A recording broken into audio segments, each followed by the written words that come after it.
Hi everybody, I'm Joe Borgia and welcome to this edition of Making the Call. Coming up, we have two close block charge plays late in the same game, but let's start in Houston and look at the footwork on this drive to the basket to see if it's legal or illegal. To determine whether James Harden's drive was legal or a traveling violation, we must first determine when he gathered the ball. By rule, a player is allowed 2 steps after he gathers the ball, which is defined as ending his dribble while in control of the ball. James gathers the ball here while his left foot is on the floor.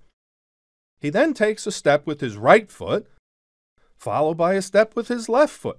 Therefore, this is a legal play and not a traveling violation.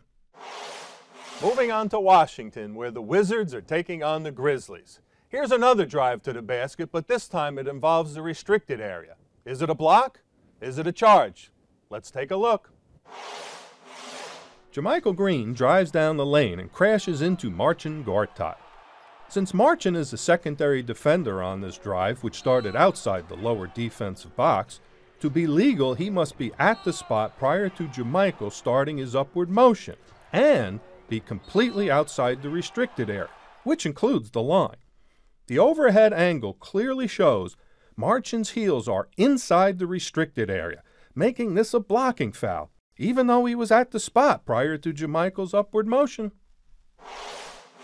On the very next play, we have a similar situation involving the restricted area. Let's see how this one was ruled.